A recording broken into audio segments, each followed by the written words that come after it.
এবং বিশেষ সুহবত প্রাপ্ত হযরত মাওলানা মুফতি এনামুল হক শহীদ বারিয়া হাফিজাহুল্লাহ। এ পর্যায়ে আপনাদের সম্মুখে বক্তব্য নিয়ে আসছেন মুফতি এনামুল হক শহীদ বারিয়া হাফিজাহুল্লাহ।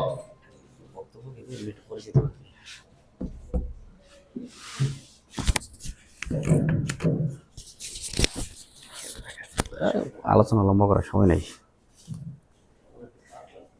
নাহমাদুহু ওয়া নুসাল্লি আলা রাসূলিহিল কারীম, আম্মা বা'দ, ফাআউযু বিল্লাহি মিনাশ শাইতানির রাজীম। বিসমিল্লাহির রহমানির রহিম। তাআওয়ানু আলাল বিররি ওয়াত তাকওয়া ইলা আখিরিল আয়াহ। সাদাকাল্লাহুল আযীম। আজকে সর্বপ্রথম আল্লাহ পাক রব্বুল আলামিনের শুকরিয়া আদায় করতে চাই, যিনি আমাদেরকে এই মহৎ একটি কাজের উদ্দেশ্যে এই ঈদুল আজহার ছুটিতে আমাদেরকে কিছু যারা কাজ করতে চাই এরকম কিছু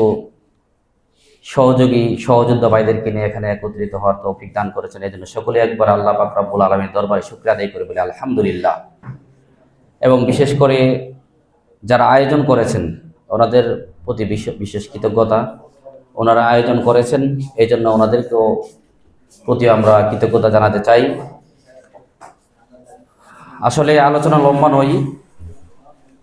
বর্তমান সময়ে যে সমস্যাটা হয়েছে, আমাদের যারা কওমি গণনার আলেম ওলামা, এখানে কিন্তু ফিকরে উম্মাহ, পুরা উম্মাহ নিয়ে চেতনা, কিন্তু সমস্যা হলো আমাদের বর্তমানে যারা কওমি আকীদার আলেম ওলামা রয়েছে, যারা একেবারেই কওমি গণনার, আমাদের মধ্যেও অনেক সমস্যা রয়েছে, যে সমস্যাগুলো আমাদের হল করা প্রয়োজন।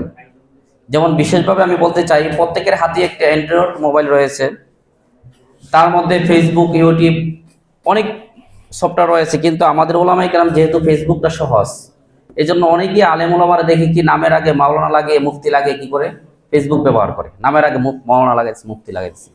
কিন্তু সবচেয়ে আশ্চর্যের বিষয় হলো কওমি আলেমদের মধ্যেই 50% এরকম আলেম আছে যে ফেসবুক যে চালা, যে ফেসবুকে কোন ভিডিও শেয়ার করবে এবং কোন ভিডিওটায় লাইক দিবে, কোন ভিডিও কমেন্ট করবে এবং কি কমেন্ট করবে, এতটুকু কমন সেন্স তাদের নাই। অনেকে হয়তো বা খারাপ লাগতে পারে শুনতে, কিন্তু আমাদের আলেমদের মধ্যেই 50% এমন আলেম আছে যে কোথায় কি কমেন্ট করতে হবে এই কমন সেন্সটাও তাদের নাই। এই জন্য আমি বলবো, শুধু লোক জনবল তৈরি করলে হবে না, সেখানে যারা পারফেক্ট, যারা কাজ করতে পারে, যারা ফেরাকে বাতিলের সঙ্গে মোকাবেলা করতে পারে, যারা একটা ফেসবুক চালালে কি কমেন্ট করতে হবে, এরকম আমি মনে করি যে আমাদের বিভিন্নভাবে ক্লাস কোর্স চালু করে দেওয়া।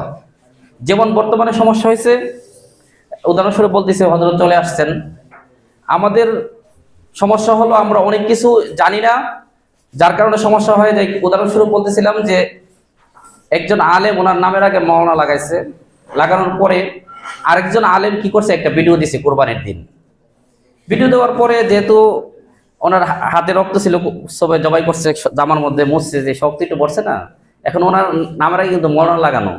উনি কি কমেন্ট করছে, আরেকজন মাওলানাকে, উনিও কিন্তু বড় মসজিদের খতিব, বড় ঈদগার ইমাম, ওনাকে কমেন্ট করছে যে সব পাগলের দল, গরু জবাই করলে কি এত রক্ত লাগে নাকি? চিন্তা করে দেখেন। পরে আমি ওনার আইডিতে ঢুকে দেখলাম উনি এক মসজিদের, উনিও একজন ইমাম এবং খতিব। তাহলে চিন্তা করে দেখেন আমাদের কওমি আলেম ওলামারা আমরা কোন পর্যায়ে চলে গেছি, যে কোন জায়গায় কি কথা বলতে হবে, কোন জায়গায় কি কাজটা করতে হবে, আমাদের কোনো ফিকিরই নাই। এই জন্য আমি বলবো, এরকম যারা ইশাআতুল ইসলাম ব্রাহ্মণবাড়িয়ার মতো যে সমস্ত সংগঠন আছে, আমরা চালু করতে পারি। প্রয়োজনে সাংবাদিকতার কোর্স চালু করতে পারি। প্রয়োজনে আমরা মিডিয়া কিভাবে নিয়ন্ত্রণ করব, মিডিয়া কিভাবে আমরা চালাবো, সেগুলো আমরা কোর্স চালু করতে পারি। এবং আশাবাদী আমরা যারা এখানে আমাদের লুৎফর রহমান ফরাইদ ভাই আছেন, আমরা এই কওমি অঙ্গনের ছাত্রদেরকে নিয়ে বিভিন্ন বিষয়ে ছোট্ট একটি কথা বলে আমরা শেষ করে দেব। যেমন চামড়ার বিষয়টা আসছে, আমাদেরকে চামড়ার জন্য বলা হয়েছে যে 130 টাকা করে একটা চামড়া লবণ দিব, আমরা লবণ দিয়ে দেবো, 130 টাকা করে দেন। আমাদের মাদ্রাসায় ছাত্র আছে 300, 400, 500। এখন আমরা কেন তাদেরকে 130 টাকা করে দিব? এই কাজটা একেবারেই সংক্ষিপ্ত ছিল। আমরা আমাদের ছাত্রদেরকে 10 মিনিট মাত্র কি করছি, যে উদাহরণস্বরূপ বলতেছি আর কি, একটি ইউটিউবতে দেখায় কিভাবে লবণ দিতে হবে একটু শিক্ষা দিলাম, ছাত্ররা নিজে নিজেই চামড়া লবণ দিয়ে দিচ্ছে। এই যে ছোট ছোট কাজগুলা যদি আমরা কওমি মাদ্রাসা ছাত্রদেরকে নিজেদেরকে স্বয়ংসম্পূর্ণ করতে চাই, আমি মনে করি যে প্রত্যেক লাইনে আমাদেরকে এরকম কোর্স চালু করে তাদেরকে শিক্ষা দিতে হবে, যেন বাতিলের মোকাবেলা আমাদেরকে এমন ভাবে করতে হবে যেন বাতিল যেমন এখন চতুর্দিকে বিস্তৃত হয়ে গেছে, বিভিন্ন লাইনে বিভিন্ন মাধ্যমে আমাদের দিকে আসছে, আমরা যেন বাতিলের মোকাবেলায় বিভিন্ন মাধ্যমে বিভিন্ন লাইনে তাদেরকে আমরা মোকাবেলা করতে পারি, সেরকম ভাবে যোগ্য হয়ে আমরা যেন মাঠে ময়দানে কাজ করতে পারি, সেই তৌফিক আল্লাহ পাক রব্বুল আলামিন আমাদেরকে দান করুক, আমিন। বড় বড় উলামায়ে কেরাম আছেন, ওনারা আলোচনা করবেন। আমার এই সংক্ষিপ্ত আলোচনা শেষ করলাম। আসসালামু আলাইকুম ওয়া রাহমাতুল্লাহ।